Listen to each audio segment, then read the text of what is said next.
120 secondes essentielles. Toutes les infos pratiques pour comprendre et gérer vos finances. Aujourd'hui, 120 secondes essentielles répond à une question sur les impôts. Faut-il rattacher ou non un enfant majeur au foyer fiscal de ses parents ? Cette décision peut avoir des implications sur l'imposition sur le revenu du foyer. Capital fait le point.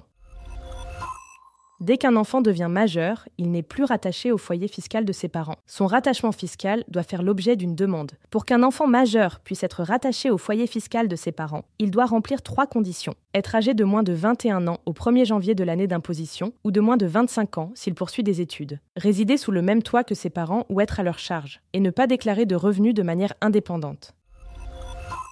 Quelles sont les conséquences d'un rattachement ? Si l'enfant majeur est célibataire sans charge de famille, il permet aux parents de continuer à bénéficier d'une demi-part supplémentaire dans leur quotient familial, ce qui va réduire leur impôt. Le rattachement de l'enfant majeur scolarisé peut aussi permettre de bénéficier de réductions d'impôts, par exemple les frais de scolarité, sous certaines conditions.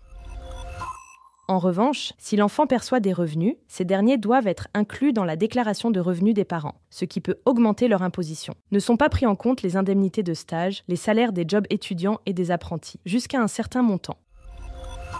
Concrètement, pour rattacher un enfant majeur, il est nécessaire de remplir une demande de rattachement écrite, signée par l'enfant et les parents, et de joindre cette demande à la déclaration de revenus des parents, ou bien d'indiquer le rattachement sur son compte impôts.gouv.fr. Cette demande est à renouveler chaque année. Rappelez-vous qu'un tel rattachement fiscal sera plus ou moins avantageux selon la situation familiale et financière de votre foyer. Ce podcast a été écrit par les journalistes de Capital et mis en voix par une intelligence artificielle. Abonnez-vous sur votre plateforme habituelle pour écouter chaque épisode dès sa sortie.